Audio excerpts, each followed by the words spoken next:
A Mid-Victorian Romance of Lancashire, 1857 to 1867. The fog tasted of coal and secrets.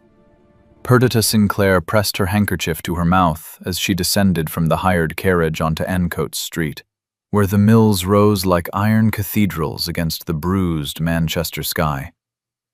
10 years. 10 years since she'd been sold here for 2 gold coins, and now she returned in silk and determination, with money in her reticule and fire in her blood.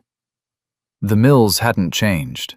Thornfield Mills still dominated the skyline, its chimneys breathing darkness into the October air. But Perdita had changed.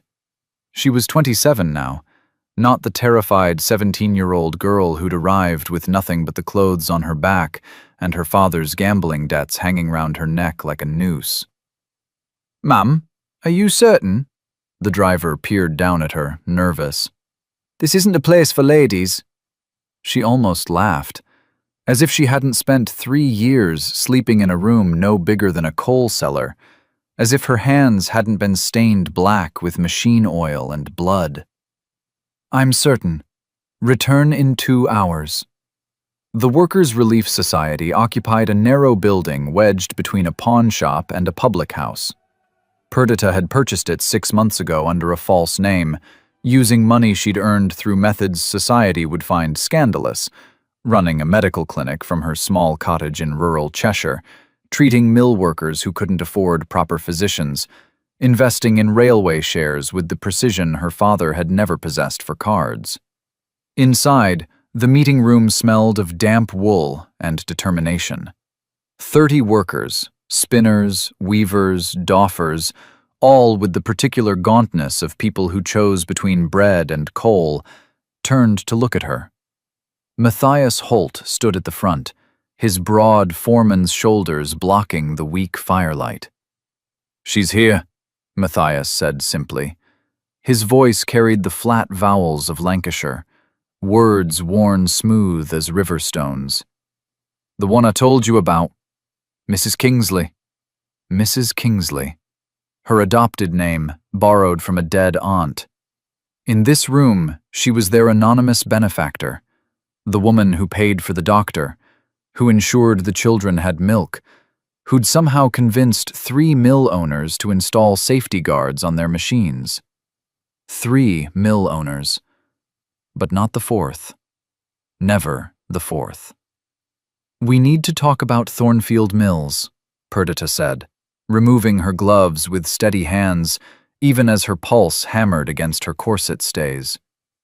"The Duke still refuses to negotiate." "The Duke's a bastard."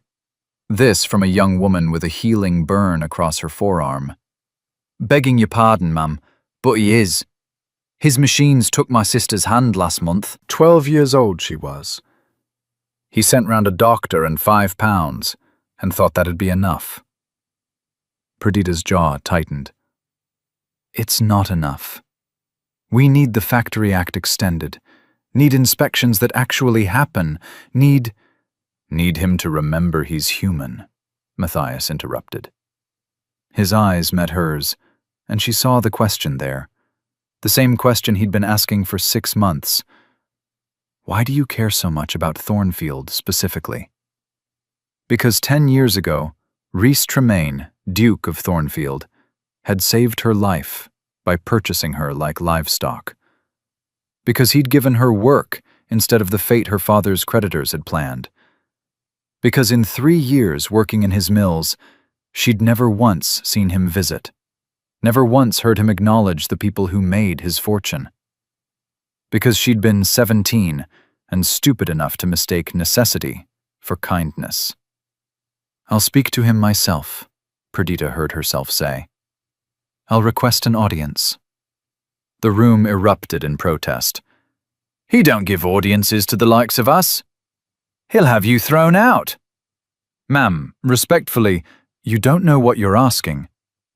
But Matthias was watching her with something that looked like understanding. "You know him," he said quietly. "Don't you?" Perdita turned to the window, where through the fog she could see the distant lights of Thornfield House on the hill, where the Duke lived in splendid isolation from the machines that fed him. "I knew someone who wore his face once," she said. "I'm not certain that man exists anymore. If he ever had." Manchester, January 1857. The selling happened in a lawyer's office that smelled of pipe smoke and defeat. Perdita sat ramrod straight in a chair that threatened to swallow her, watching her father's hands shake as he counted the 2 gold coins. 2 gold sovereigns, the price of a decent horse, the cost of his youngest daughter's freedom. "It's for the best, pet." Thomas Sinclair couldn't meet her eyes. "The creditors would have... You don't know what they'd have done. This way, you'll have work. Honest work. The Duke's agent promised." The Duke's agent was a thin man named Carver, with spectacles that caught the lamplight like insect eyes. "His Grace requires workers for his Lancashire mills. The conditions of indenture are standard: 3 years' service, room and board provided, wages held in trust until the term is complete, at which point Miss Sinclair will be free to go with her earnings, and no debts attached to her name." 3 years. Perdita's breath felt too large for her lungs. She was 17, had lived all her life in a crumbling estate in Derbyshire, had never been farther than the village church. Her mother was dead. Her older sister had married. Her father had gambled away everything, including his dignity. And now he was gambling her, too. "And if I refuse?" Her voice came out steady. She was proud of that. "Then I'm afraid your father's creditors have other offers." Carver's tone was delicate, but the meaning was clear. The brothels would pay more than 2 gold coins. They'd pay well for a girl with good teeth and unbroken spirit. Thomas Sinclair made a sound like something dying. "I'll go," Perdita said. The words tasted of ash. "I'll go to Lancashire." She didn't cry, not when her father kissed her forehead with his whiskey-sour breath, not when Carver bundled her into a coach with 3 other girls, all wearing the same expression of muted terror. Not during the long journey north, where the landscape turned from rolling green to industrial black, where the sky disappeared behind smoke. She cried later, alone in the narrow dormitory room that would be her world, when the machines started their screaming at dawn, and she realized her life as she'd known it was over. But first came that moment, that singular, strange moment, when the coach stopped at Thornfield Mills, and a man stood waiting in the yard. He was young, that was her first thought. Perhaps 30, with dark hair the wind tried unsuccessfully to disorder, and eyes the color of slate under rain. He wore work clothes, not the formal attire she'd expected from a duke, and his hands were ink-stained. "Welcome to Thornfield," he said, and his voice was educated but tired, very tired. "I'm Tremaine. The foreman will show you to your quarters. We start at dawn." One of the other girls, a wisp named Sarah from Yorkshire, whispered, "Is that him? The Duke?" But Tremaine had already turned away, disappearing into the vast brick building that would consume them. Perdita learned the truth later, from Matthias Holt on her 3rd day, when she'd proven she could manage the carding machines without losing fingers. "That was him," Matthias confirmed, checking the tension on a belt drive. "His Grace don't stand on ceremony. Works here most days, managing accounts. Lost his fortune gambling, they say, years back. The mills are all he's got left." "He bought us," Perdita said. The words felt important, needed to be said aloud. "He purchased human beings." Matthias's expression was complicated, not quite sympathy, not quite judgment. "Aye, he did. From your father and others like him. But ask yourself this, lass. What would have happened to you if he hadn't?" It was a question that would haunt her for 10 years. Thornfield House, October 1867. The Duke of Thornfield granted her an audience on a Tuesday, which Perdita interpreted as either profound arrogance or calculated insult. Tuesday was market day. The workers would be too busy to notice her carriage climbing the hill to his estate. Thornfield House had been built in the previous century, when the family's fortune came from land rather than industry. It was all symmetry and restraint, golden stone against manicured lawns, the kind of beauty that felt like a reproach to the smoking mills visible in the valley below. A severe butler showed her to a study lined with books that looked actually red, their spines creased and comfortable. Afternoon light filtered through tall windows, illuminating dust motes, and the man who stood with his back to her, staring down at his mills. 10 years had changed him. Or perhaps she simply saw him clearly now. Rhys Tremaine was 40 and wore his decade like a coat that didn't quite fit. He was still handsome in that austere way aristocrats achieved, all clean lines and good bones. But there was a hardness now, a quality of barely controlled fury that radiated from him like heat from the furnaces he owned. Mrs. Kingsley. He didn't turn. The mysterious benefactor of Manchester's working poor. I've been curious about you. Perdita's heart performed acrobatics, but her voice remained level. Your Grace, thank you for seeing me. Don't thank me yet. You're here to lecture me about factory conditions, I presume? To tell me I'm a heartless industrial tyrant grinding the souls of the masses beneath my boot heel? Now he turned, and his eyes, those slate-gray eyes, swept over her with the analytical precision of a man accustomed to assessing assets. You're not what I expected. And what did you expect? Someone older, uglier, male. A brief, sharp smile. The reform crowd usually sends earnest young men with theological degrees and no understanding of economics. I understand economics perfectly well, Your Grace. She kept her hands folded, her posture straight. 10 years had taught her how to inhabit space with confidence. Which is why I know you can afford safety guards on your carding machines. The upfront cost is £17 per machine. You have 48 machines, £816 total. Last year, your mills profited £42,000, even with the cotton shortage from the American War. His eyebrow rose. You've been investigating me. I investigate all the mill owners. You are simply the most resistant to progress. Progress. He tasted the word like spoiled wine. Is that what you call it? I call it interference. I call it well-meaning outsiders who've never run a business dictating how I should manage mine. I call it preventing children from losing hands. The words hung between them, sharp as broken glass. Something flickered across his face, too quick to name. I send compensation when accidents occur. I employ a physician. My workers receive wages above the standard rate. Your workers receive subsistence wages. Your physician is 70 and half blind. Your compensation is an insult. Perdita took a step forward, her careful composure cracking. A girl named Lizzie Brennan lost her hand in your mill last month. She was 12. You sent £5. Do you know what £5 means to a girl who can't work anymore? It means starvation in 6 months instead of 3. Then perhaps Lizzie Brennan should have been more careful around the machinery. The callousness of it stole her breath. This was not the man who'd stood in the yard 10 years ago, tired but not cruel. This was someone else. Something else. You've become a monster, she said softly. His jaw tightened. I've become a realist. The mills are all that stand between 300 families and destitution.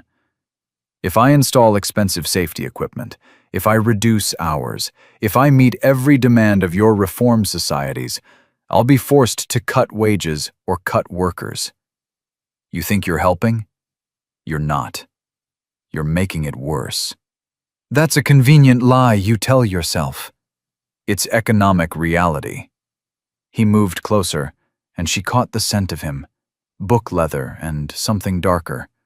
Whiskey, maybe. Or exhaustion. You want to know why I won't install safety guards, Mrs. Kingsley? Because this year I've lost 30% of my cotton supply. Because I'm paying double for what I can acquire. Because I'm leveraged to the hilt already, and one bad season will destroy me and everyone who depends on me. So forgive me if I don't bankrupt myself to satisfy your moral sensibilities. Perdita met his gaze and saw beneath the anger to the fear underneath. He was terrified, not of her, but of failure, of the razor's edge he walked between survival and ruin. "Then let me help you," she said. He laughed, a harsh, broken sound. "Help me? With what? Righteous indignation and good intentions?" "With capital." The words emerged before she'd fully thought them through. "I have resources, Your Grace. Invest them properly, and we could implement safety measures without cutting wages." His eyes narrowed. "What's your interest in this? Why do you care so much about my mills specifically?" "Because 10 years ago you saved me. Because I've spent a decade trying to understand whether you're savior or slave owner. Because I need to know if the man I glimpsed in that yard still exists somewhere beneath this aristocratic armor." "I care about all the mills," she said instead. "Yours simply happens to be the most dangerous." It was a lie. They both knew it. Reese studied her for a long moment, and she had the unsettling sensation of being dissected, examined, understood in ways that made her want to flee. Then he moved to his desk, poured 2 glasses of whiskey without asking if she wanted any, and handed her one. "Tell me, Mrs. Kingsley," he said, his voice soft and dangerous. "Have we met before? Because I have the strangest feeling I should know you." The whiskey burned her throat. "I have one of those faces, Your Grace. People often think they recognize me." Another lie. But some truths were too complicated to speak aloud in afternoon sunlight, in studies that smelled of books and defeat. Manchester, March, 1857. Perdita learned the machinery by breaking it. Not intentionally. She'd been assigned to the carding engines, massive, terrifying contraptions that combed raw cotton into usable fibers. The noise was deafening, the air thick with lint that coated her lungs and made her cough blood at night. She worked 12 hours, 6 days a week, standing on floors that vibrated with mechanical fury. On her 6th week, she made a mistake. Fed the cotton in wrong, caused a jam, and the gears seized with a screech that brought the entire floor to a halt. The foreman, a man named Griggs who smelled of gin and cruelty, grabbed her arm hard enough to bruise. "Stupid girl. That'll cost you a week's wages." A week's wages. She earned 8 shillings a week. She couldn't afford to lose any of it. "It was an accident," she protested, her voice lost in the sudden silence of stilled machines. Around her, 40 workers watched with the exhausted sympathy of people too worn to intervene. "Don't care if it was the second coming. You break it, you pay." "Let her go, Griggs." The voice came from behind them, calm, educated, threaded with authority. The Duke of Thornfield stood in the doorway of the machine floor, still wearing those ink-stained work clothes, looking at Griggs with an expression that could freeze steel. "Your Grace." Griggs released her immediately. "The girl jammed the—" "I saw what happened. The feeding mechanism is poorly designed. I've been meaning to modify it." Tremaine moved to the machine, crouched beside it with no apparent concern for his clothing, and examined the gears. "Someone bring me tools." Perdita's arm throbbed where Griggs had grabbed her, but she couldn't look away from the Duke. He worked on the machine with the focused precision of someone who understood its workings intimately, his long fingers manipulating metal with surprising gentleness. "Your Grace doesn't need to," she started. "What's your name?" he interrupted, not looking up. "Perdita Sinclair, Your Grace." "How long have you been here, Miss Sinclair?" 6 weeks. "And before that?" "Derbyshire." He glanced up then, and something in his expression shifted. "You're educated. I can hear it in your speech. How does an educated girl from Derbyshire end up in my mills?" "Because my father loved cards more than his daughter. Because the world is cruel to women with no money and no protection. Because you bought me." "Circumstances, Your Grace." His mouth tightened. He returned his attention to the machine, made some final adjustment, then stood. "There. That should prevent future jams." To Griggs. "No wage reduction. And if I hear you've been rough with the workers again, you'll be looking for new employment." Griggs's face purpled, but he nodded. Tremaine turned to leave, then paused. "Miss Sinclair, a word." She followed him to his office, a cramped room overlooking the machine floor, filled with ledgers and mechanical drawings. He gestured to a chair. She sat. "I'm going to ask you a question," he said, "and I want an honest answer. Do you hate me?" The directness of it stunned her. "Your Grace?" "For bringing you here, for purchasing your indenture." He wasn't looking at her, was staring instead at the ledgers on his desk. "I want to know if you hate me for it." Perdita's throat closed. No one had asked her this. No one had acknowledged that she might have feelings about being bought like cattle. "I don't know," she said finally. "Some days I'm grateful. Some days I'm furious. Some days I'm too tired to feel anything at all." He nodded slowly. "That's fair." A pause. "For what it's worth, I didn't want to do it. The indenture system. But I was desperate, and the alternative was letting the mills fail, putting 300 people out of work. I told myself I was choosing the lesser evil." "Were you?" "I don't know," he echoed her words. "Some days I'm certain. Some days I'm furious with myself. Some days I'm too tired to feel anything at all." They sat in strange, companionable silence. Outside, the machines had restarted, their thunder a reminder of the world that confined them both. "Why did you really come to Lancashire?" Perdita asked. "A duke working in his own mills. That's not normal." His smile was bitter. "No, it's not. But I gambled away my fortune, Miss Sinclair.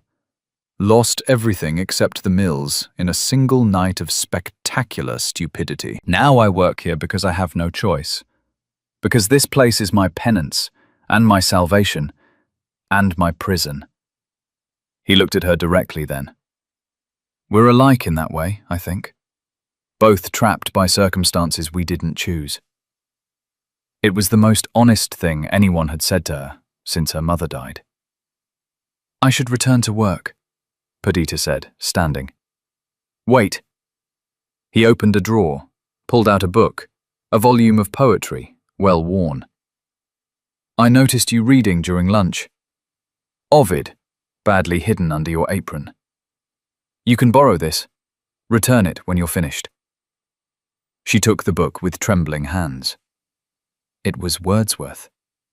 She'd loved Wordsworth before her father destroyed everything. "Thank you, Your Grace." "Tremaine," he said. "When we're here, just call me Tremaine. The titles feel hollow in a place like this." She left carrying the book like a secret, like a promise of something she couldn't name. That night, Reading by candlelight in her narrow room, Perdita began to suspect she was in terrible danger. The kind that had nothing to do with machines, and everything to do with a duke who fixed engines himself and gave broken girls poetry. November, 1867. You're mad. Matthias didn't bother softening his assessment. Investing your money in Thornfield Mills? After everything? Perdita stood at the window of the Relief Society office, watching workers stream toward the mills in the pre-dawn dark. I'm strategic. There's a difference. You're emotional. Matthias moved to stand beside her, his voice gentler. I've known you 6 months, Mrs. Kingsley. Or should I call you Miss Sinclair, now that the cat's out of the bag? I know you're the smartest woman I've ever met. But I also know you worked at Thornfield. I know something happened there. And I know you're trying to save a man who doesn't want saving. I'm trying to save the workers. Are you? She turned to face him. Matthias Holt was 45, had worked in mills since he was 7, had lost his wife to consumption and his son to a machine accident. He'd joined her cause because he understood that anger without action was just noise. But he also understood people better than she did. He's not the man you remember, Matthias said, if he ever was that man. Desperate people make temporary kindnesses, Perdita. Don't mistake necessity for character. He fixed a machine to help me. He gave me books. He talked to me like I was human. Aye. And then he left you to work 12-hour days, breathing lint and earning starvation wages for 3 years. What happened when your indenture ended? Did he offer you a position? Ask how you were? Or did he just let you disappear? The truth of it was a knife between her ribs. She'd finished her 3 years, collected her wages, 24 pounds precisely calculated. She'd never seen Tremaine again after that conversation in his office. He'd left for London a week later, stayed away for months. When he returned, he looked at her like all the other workers, necessary, interchangeable, invisible.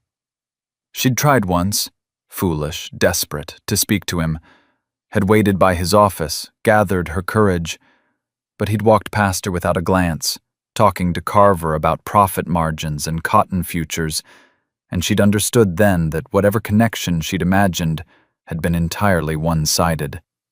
17-year-old girls were good at mistaking crumbs for feasts. I'm not trying to save him, Perdita said finally. I'm trying to fix a system that treats human beings as expendable. If I have to work with the Duke to do it, so be it. Matthias sighed. Just promise me you'll be careful. Men like Tremaine, they're used to owning things. And you've got a way of looking at him that makes me think you're in danger of being owned. No one owns me, Perdita said. Not anymore. But her hands were shaking, and they both knew it. Manchester, August, 1859. The night of the fire, Perdita was reading Keats. She'd fallen asleep in her narrow bed with the book open on her chest, another gift from Tremaine, passed to her through the strange, silent exchange they'd developed over 2 years. He'd leave books in his office. She'd return them with notes in the margins. He'd respond to her observations. They never spoke directly about it, never acknowledged their conversation through literature, but it was more intimate than anything she'd experienced. She woke to screaming. Smoke, flames. The dormitory wing was burning, fire racing up walls with terrifying speed. Girls in nightgowns stampeding toward the single exit, trampling each other in panic. Perdita grabbed her coat and boots, her mind sharp with adrenaline. Someone was missing. Sarah, the Yorkshire girl who'd arrived with her. Sarah, who slept in the far corner, who was slow-witted and kind, and would be overlooked in the chaos. She pushed against the crowd, her lungs already burning from smoke. Found Sarah cowering beneath her bed, paralyzed by fear. "Come on," Perdita grabbed her arm. "We have to move." But the exit was blocked now, flames consuming the stairwell. They were trapped. Through the smoke, a figure materialized, tall, moving with purpose. Tremaine. He wore only shirt sleeves, his face black with soot. "Windows!" he shouted, already breaking glass with a chair. "Jump to the roof of the lower building. I'll catch you." He was insane. It was a 6-foot drop onto slate tiles slick with rain. "Now, Perdita!" Using her given name for the first time, his voice raw with urgency. She pushed Sarah through first, watched Tremaine catch her, steady her, pass her to Matthias, who'd appeared from nowhere. Then it was her turn. She jumped. His arms closed around her, and for one dizzy second she felt safe, despite the flames, despite the chaos. Then he was lowering her to the tiles, his hands lingering a moment longer than necessary. "Get down to the yard," he ordered. "I need to check for others." "You'll die up here." "Then I'll die doing something useful." His smile was grim. "Go, Perdita." She went, but she turned back at the last second, saw him silhouetted against flames like some Renaissance painting of damnation, and felt her heart crack open. Later, much later, when the fire was out and 3 girls were dead and everyone else was accounted for, she found him sitting alone in the ruins, his head in his hands. "Your Grace?" She approached carefully. He looked up. His face was ravaged, not by the fire, but by something deeper. 3 girls. 3 girls dead because I was too cheap to install proper fire escapes. "It was an accident. The investigators said—" "I don't care what they said." His voice broke. "I knew the dormitory was a risk. I knew, and I did nothing. Because fire escapes cost money, and I was too focused on profit margins." He laughed, a terrible sound. "I'm exactly what they say I am. A tyrant grinding souls beneath my boot heel." Perdita knelt beside him, heedless of the ash and rain. "You saved us. You risked your life." "I saved some. Not enough. Never enough." He looked at her, and his eyes were wells of self-loathing. "You should hate me, Perdita. God knows I hate myself." She reached for his hand without thinking. His fingers were cold, trembling. "I don't hate you," she said quietly. "I think you're the loneliest man I've ever met. I think you're trying to carry guilt that belongs to a broken system. And I think you're human, which means you'll make mistakes, but that doesn't make you a monster." He stared at their joined hands like he'd never seen such a thing. "Why are you kind to me? I bought you. I brought you here to work like a slave. You gave me work instead of what my father's creditors had planned. You've never touched me inappropriately. You gave me books." Her throat tightened. "You see me. Do you have any idea how rare that is?" "Perdita." Her name on his lips sounded like prayer, like confession. He was going to kiss her. She could see it in his eyes, feel it in the sudden charge between them. Her heart hammered against her stays. But then Carver appeared, calling for His Grace, and the moment shattered like glass. Tremaine pulled away, stood, became the Duke again, remote and controlled. "See to it Miss Sinclair has new lodgings," he told Carver, his voice empty, "and arrange compensation for the families of the deceased." He walked away without looking at her again. That night, alone in a new room that smelled of paint and ash, Perdita cried for the first time since arriving in Lancashire. Not for herself, for him, for the connection that had almost been, for the impossible gulf between a duke and an indentured worker, for the way the world crushed anything fragile and beautiful. She still had his copy of Keats.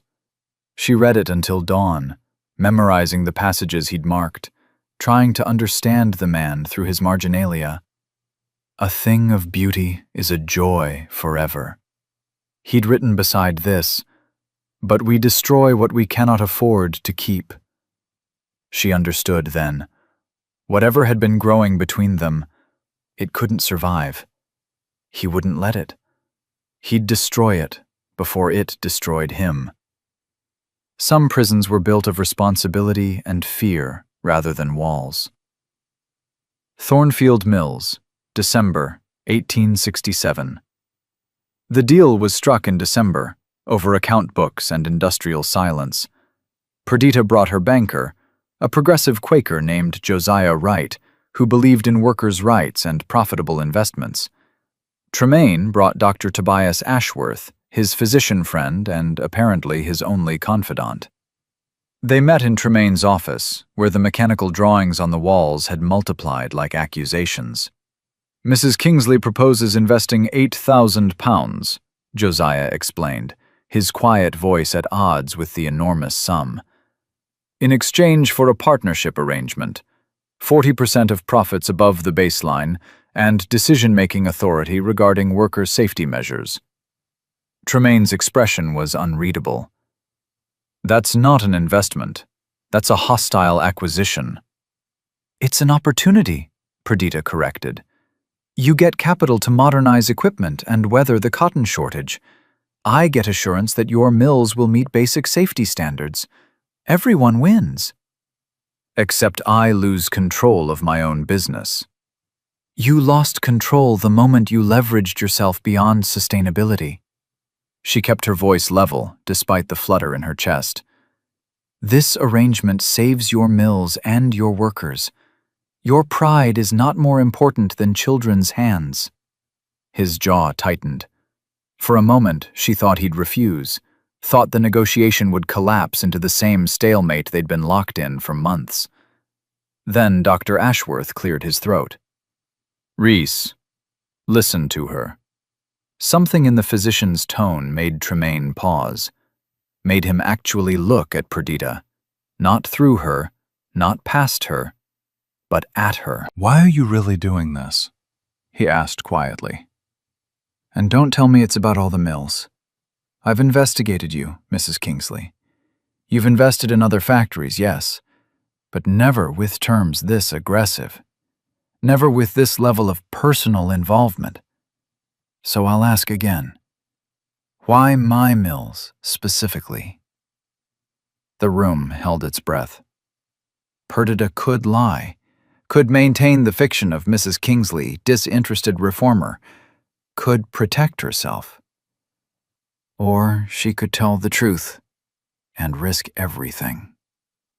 "Because 10 years ago, you bought me for 2 gold coins," she said. "Because I worked in your mills for 3 years. Because you gave me books and fixed machines, and once, during a fire, you saved my life. And then, you forgot I existed." The silence was absolute. Tremaine stood slowly, his face drained of color. "Perdita Sinclair. Yes. You were the girl who read Ovid, who borrowed my Wordsworth, who I—" He stopped, started again. "You disappeared. After your indenture ended. I tried to find you. Carver said you'd left Manchester, didn't know where you'd gone. I thought, you thought what? Her voice shook. That I'd simply dissolved back into poverty? That 3 years of servitude had earned me the right to vanish from your conscience? I thought you'd want nothing to do with me. The words exploded from him. I thought, Christ, Perdita, you were 17. I bought you. I worked you in dangerous conditions. I nearly got you killed in a fire. What could I possibly offer you except apologies and guilt? You could have offered me a choice, she said. You could have asked what I wanted. Instead, you made assumptions and let me go because it was easier than confronting what we'd almost... She couldn't finish the sentence. The 2 other men in the room had gone very still, clearly wishing to be anywhere else. Gentlemen, Dr. Ashworth said delicately, perhaps we should step outside. No, Tremaine didn't look away from Perdita. You should hear this. You should know what kind of man you're dealing with. To Perdita, you're right. I let you go because I was afraid. Afraid of what I felt. Afraid of the power imbalance. Afraid I'd already damaged you beyond repair, and any further contact would only make it worse. I convinced myself I was being noble. Really, I was being a coward. You were both, Perdita said. Noble and cowardly. Generous and cruel. You're all contradictions, Your Grace. That's what makes this so impossible. What if I want to make it possible? His voice dropped. What if I spend the next 10 years trying to atone? What if I install every safety measure you demand, rebuild the dormitories, hire competent physicians, pay fair wages? What if I become the man you needed me to be a decade ago? Then you'd be doing it for the wrong reasons. Her eyes burned. I don't want you to reform because of guilt over me. I want you to reform because it's right. Because workers deserve dignity, regardless of whether you once felt something for one of them.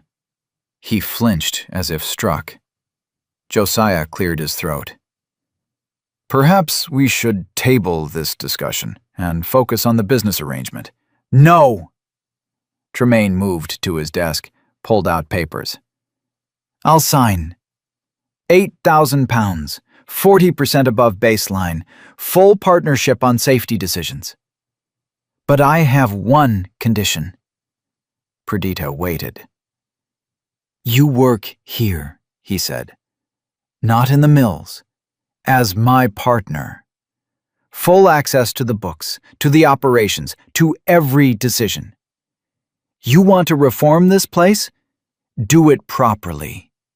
Be here every day. Show me how to be better. That's insane, she whispered. Yes. His smile was sad. But you're the only person who's ever told me the truth about myself. I need that. The mills need that. And maybe you need to see that I'm capable of change. That the man you glimpsed 10 years ago wasn't entirely fiction. Dr. Ashworth was nodding. It's actually rather brilliant. Mrs. Kingsley has medical training. I've heard of her clinic. Having her on site would improve worker health considerably. Perdita looked at Tremaine. Really looked at him. 10 years had carved lines around his eyes, threaded silver through his dark hair. He looked exhausted, haunted. But underneath the aristocratic armor, she caught glimpses of the man who'd fixed machines and given broken girls poetry. If I agree, she said slowly, things will be different. I won't defer to you. I won't accept half measures. And I won't let you use this arrangement to alleviate your guilt without doing the actual work of reform. I wouldn't expect anything less. He extended his hand. Partners? She took his hand. His grip was firm, his palm warm. Partners. But as their hands clasped, she felt the current between them. Still there after 10 years, dangerous and undeniable. This was a mistake. She knew it even as she signed the papers, even as Josiah and Dr. Ashworth witnessed their agreement. You couldn't partner with someone you'd once almost loved. Couldn't work beside someone who'd saved you and abandoned you, and still inhabited your dreams. But she'd spent 10 years building herself into someone formidable. She could survive this. She had to. December 1867, March 1868. They fought over everything. Guard placements, brake schedules, ventilation systems, the temperature of the wash water in the bathrooms, Perdita insisted on installing. Tremaine fought every change, not from cruelty, but from the grinding arithmetic of an economy balanced on razor wire. 20 minutes for lunch instead of 15? He gestured at his ledgers, frustration radiating from him. That's 2 hours of productivity lost daily, 60 hours weekly, 3,000 hours annually across all workers. At current production rates, your workers are eating so fast they develop digestive problems. Perdita dropped a sheaf of papers on his desk. I've documented 73 cases of gastric distress in the past 4 months. Dr. Ashworth concurs. An extra 5 minutes for meals will improve health and actually increase productivity over time. Over time is a luxury I don't have. In case you haven't noticed, we're barely profitable. Because you're paying interest on debts you shouldn't have accrued in the first place. They were shouting now. They shouted often. The mill workers had started wagering on how long before the Duke and his partner came to blows. But there were other moments, quiet ones, like the morning she found him in the machine room at dawn, installing the new guard system himself, his hands bleeding from the sharp metal. You have workers for this, she said, materializing beside him with bandages. I need to understand how it works. He didn't look at her, focused on the mechanism. If I'm going to maintain it, I need to know every bolt and spring. She took his hand without asking permission, began cleaning the cuts. His sharply indrawn breath had nothing to do with the antiseptic sting. You're still doing that, he said quietly. Seeing me, even when I don't want to be seen. Force of habit. She wrapped the bandage with practiced efficiency. Some of us don't have the luxury of invisibility. Perdita. Her name always sounded different in his mouth. I know I've been difficult. Difficult implies occasional obstinacy. You've been systematically obstructionist. His mouth quirked. Fair. But you have to understand. Every change you implement, every pound I spend on reforms, I'm calculating how many workers I might have to let go if we have another bad quarter. That's poverty thinking. She released his hand, stepped back. You're so afraid of loss, you can't see opportunities for growth. I've lost everything once already. Forgive me for being cautious. There's a difference between caution and cowardice. His eyes flashed. And you'd know all about that, would you? You, who disappeared for 10 years rather than face what was between us. The accusation hung in the machine-scented air. I left, Perdita said slowly, because I was 20 years old. and had no power and no resources, and was terrified I'd become the kind of woman who mistakes dependence for love. I left because staying would have destroyed me. And now? His voice was rough. Are you still afraid? Terrified, she admitted, but for different reasons. He moved closer, and she could smell the machine oil on him, the soap he used, the whiskey he thought she didn't notice on his breath. What reasons? Because now I have power. I have resources. I have choices. And I'm still here, working beside a man who purchased me, who abandoned me, who fights me on everything. I should hate you, Reese. First time she'd used his given name. His breath caught. But you don't? Barely a whisper. I don't know what I feel. She was trembling. Except that I can't stop trying to save you from yourself, which is probably the most dangerous thing of all. He reached for her face, his bandaged hand cupping her jaw with heartbreaking gentleness. Perdita, if I could go back. You can't. She pulled away, self-preservation winning over desire. None of us can. We can only go forward. So let's focus on the mills, on the reforms, on building something better. Is that what you really want? His eyes searched hers. To build mills?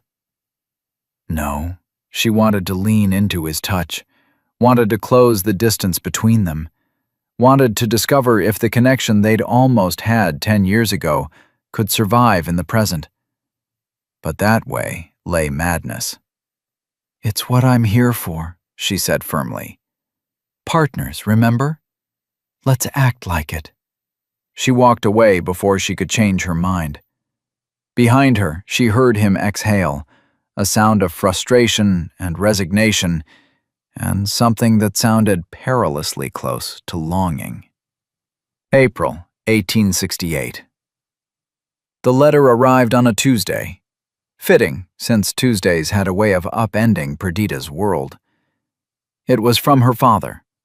She recognized his handwriting despite the decade-long silence, the same erratic script that had signed her away for 2 gold coins. My dearest pet, I am dying. Consumption. The doctors give me weeks at most. Before I go, I must tell you the truth about your indenture. The Duke of Thornfield never purchased you. I lied about the 2 gold coins.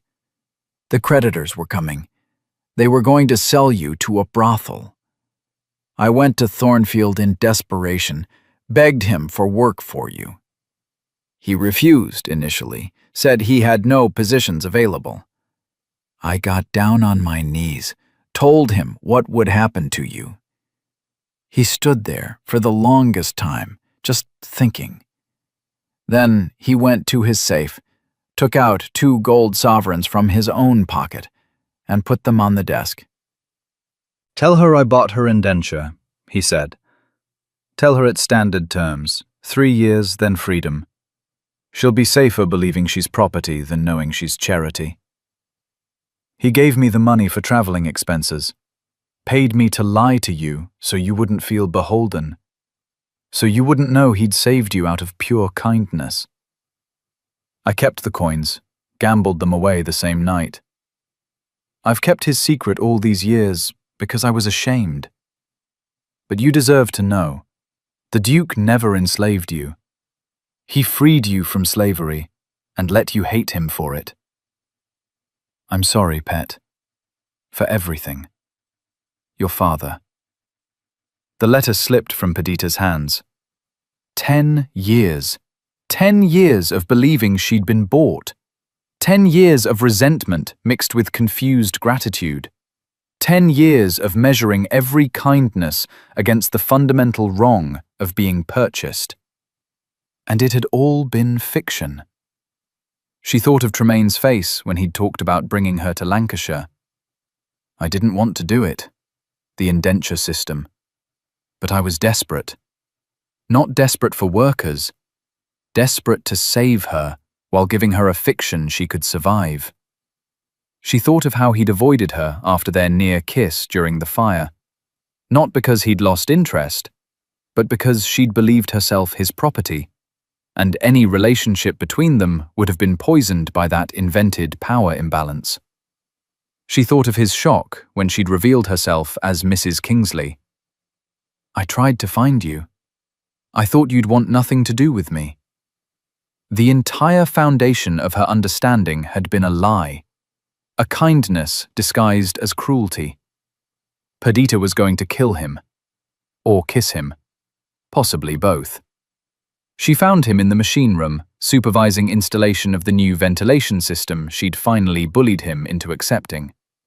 His shirt sleeves were rolled up, his attention focused on a technical drawing, and he looked so intent, so committed to doing this one thing right, that her heart performed gymnastics. Reese? He looked up, and whatever he saw in her face made him go still. What's wrong? She handed him the letter wordlessly, watched as he read, watched color drain from his face, watched his hands begin to shake. Perdita. Her name sounded broken. I can explain. You lied to me. Her voice was surprisingly steady. For 10 years, you let me believe you'd bought me. Let me feel complicated and terrible and confused about being grateful to someone who'd enslaved me. Why? Because the alternative was worse. He set the letter down carefully, like it might explode. If you'd known the truth, you would have felt indebted, would have thought you owed me something. I couldn't save you and then expect gratitude. It would have been another kind of prison. So you made me think I was literal property instead? I made you think you were indentured labor with a defined end date and legal protections. There's a difference. He ran his hand through his hair, agitated. And yes, I lied about the mechanism, but the outcome was the same. 3 years of work, fair wages, then freedom. I couldn't just give you charity. You would have hated that more. He was right. She would have. The knowledge made her furious. And after? She demanded. After the 3 years? Why didn't you tell me then? Because by then I'd fallen in love with you. The words dropped like stones into water, rippling outward. You were 20, he continued, his voice raw. I was 33. I'd brought you to a mill, worked you for 3 years, nearly gotten you killed. What could I possibly say? By the way, I never actually bought you, and also, I'm desperately in love with you, so would you like to stay and navigate the impossible social complexities of a duke courting a former worker he saved? He laughed bitterly. You deserved better than that mess. Better than me. So you let me go. So I let you go. He met her eyes. It was the only honorable choice. Honorable, she repeated. You thought abandoning me was honorable. I thought setting you free was honorable. There's a difference. Perdita wanted to scream, wanted to throw things, wanted to grab him and shake him until his teeth rattled. Instead, she started laughing. Great, gasping peals of laughter that verged on hysteria. What's funny? Reese looked alarmed. You, she managed between gasps. Me. This entire ridiculous situation. We've spent 10 years in a tragedy based on noble intentions and miscommunication. It's like something from a bad Gothic novel. I don't understand. She closed the distance between them, her laughter fading into something more dangerous. You loved me. Past tense. I He stopped, started again. I love you. Present tense. I've loved you for 10 years. I'll love you for the next 10. It's not something I can stop, Perdita. Believe me, I've tried. Her breath caught. Why try to stop? Because love isn't enough. Frustration and pain warred in his expression. I can love you desperately and still be all wrong for you. Can still be the man who brought you to a dangerous mill, who let you work yourself to exhaustion, who has spent this entire partnership fighting you on reforms because I'm terrified of financial ruin. You deserve someone better. Someone who didn't complicate your life with lies and cowardice. I don't want someone better. The words emerged before she could stop them. I want you. Complicated, cowardly, infuriating you. I want the man who fixed machines to help me, who saved me from a fire, who's spent 4 months installing safety equipment while complaining about the cost, who loves me enough to set me free, even when it destroys him. Perdita. Her name was a prayer, a question, a plea. I'm still terrified, she admitted. Terrified this won't work. Terrified we'll hurt each other. Terrified I'm making a mistake. Then we'll be terrified together. He reached for her carefully, giving her time to pull away. When she didn't, his arms closed around her like coming home. I can't promise perfection. I can't promise we won't fight. We'll fight constantly.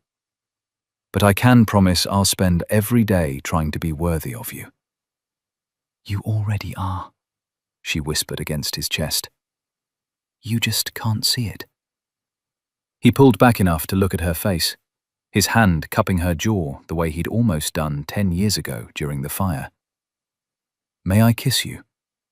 Properly this time, with no secrets between us. Yes. The kiss was soft at first, hesitant, reverent, tasting of 10 years of longing. Then deeper, more urgent, making up for lost time. His hands tangled in her hair. Her fingers clutched his shirt. The machinery around them roared its industrial symphony, and neither of them noticed. When they finally broke apart, both breathing hard, Rhys rested his forehead against hers. This is going to cause a scandal. The Duke of Thornfield courting his business partner who used to be his worker? Yes, the gossips will feast for months. Is it worth it to you? The scandal, the judgment, the complication. Perdita thought about her father's letter, about 10 years of believing a lie, about the impossible tangle of their history. Nothing worth having is simple, she said. You taught me that. His smile was luminous. When did I teach you that? Every time you fought me on reforms but installed them anyway. Every time you hated the cost but paid it. Every time you chose the hard right thing over the easy wrong one. She kissed him again, brief and fierce. You're not the man you think you are, Rhys Tremaine. You're better. You just need someone to keep reminding you. Is that your new full-time occupation? Reminding me I'm better than I think? No, she said. My occupation is reforming mills and improving workers' lives, and being your partner in every sense. The reminding is just a bonus. I'll take it. He held her closer. I'll take all of it. The fighting, the complications, the scandal, as long as I get you. Outside, the workers were returning from lunch break. Soon they'd need to return to their respective roles. Duke and reformer, partners in industry, and now something more. But for this moment, In the machine room that smelled of oil and possibility, they simply held each other and let themselves believe that love could survive anything, even the truth. Manchester, October 1868. They married in October, 1 year after Perdita had first returned to Manchester. The wedding was small. Dr. Ashworth and Matthias Holt as witnesses, a few workers who'd become friends, Nell Fairfax crying into her handkerchief. They married in a plain church in Ancoats, not the grand cathedral where dukes typically wed, because Perdita refused to perform for society, and Rhys would have married her in a mill if she'd asked. Afterward, they walked through the mill yards together, and Perdita was struck by how much had changed.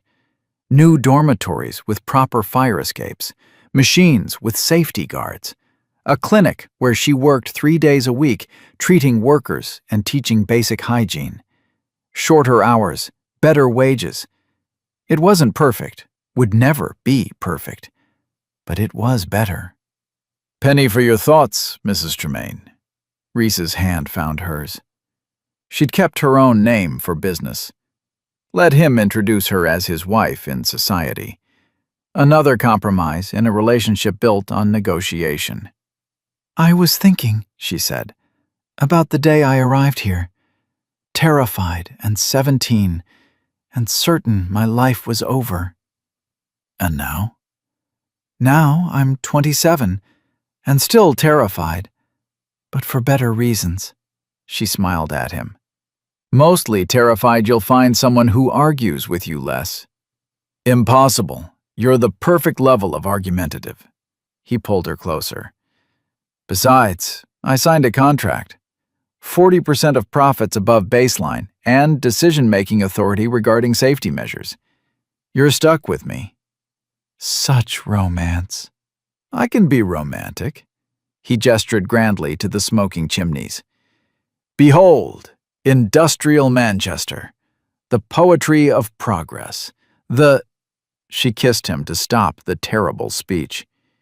He laughed against her mouth, that rare, unguarded sound that still made her heart flip. "I love you," she said, simple and true. "I love you," he echoed. "Even though you're about to suggest another expensive reform, I can see it in your eyes." She was. She wanted better ventilation in the weaving rooms. They'd argue about it tomorrow. But today was for celebrating the strange journey that had brought them here. Purchased and purchaser. Reformer and reformed. Two people who'd found each other across an impossible divide. The workers cheered as they passed. Someone had decorated the mill gates with flowers, an absurd, touching gesture. Matthias approached, grinning. "Congratulations, Your Graces." "Please don't," Perdita groaned. "That makes us sound ancient." "You look happy," Matthias said seriously. "Both of you. That's rare enough to be worth celebrating." He was right.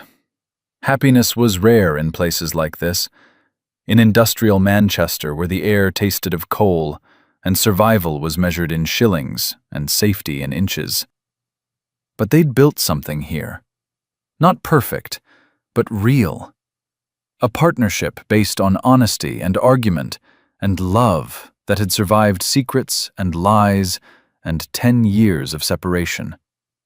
As the sun set over the mills, the light turning the smoke gold, making beauty of industry, Rhys pulled Perdita into his arms. "Thank you," he said quietly.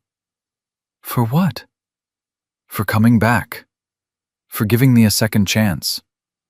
For seeing who I could be and demanding I become that person." "Thank you for saving me," she replied. "Even when I didn't know I needed saving. Even when you had to lie to do it." They stood in the mill yard they'd both transformed, two people who'd paid the price of smoke and time, and emerged scarred, but whole. The past couldn't be changed, The lies couldn't be unspoken. But the future they could build together, one reform and argument and kiss at a time. "Shall we go home?" Reese asked. Home was the estate on the hill, but it was also the cottage where Perdita had built her clinic, the mill office where they fought over ledgers, the workers' society meetings where they planned next steps.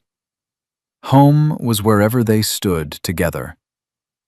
"Yes," Perdita said. "Let's go home." They walked up the hill as darkness fell, and behind them the mills blazed with light. Not just industry now, but possibility. Sometimes the price of 2 gold coins bought more than anyone intended.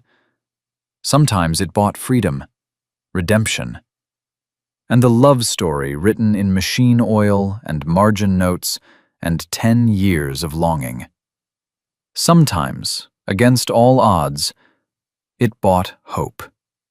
And in industrial Manchester, in 1868, hope was the rarest commodity of all.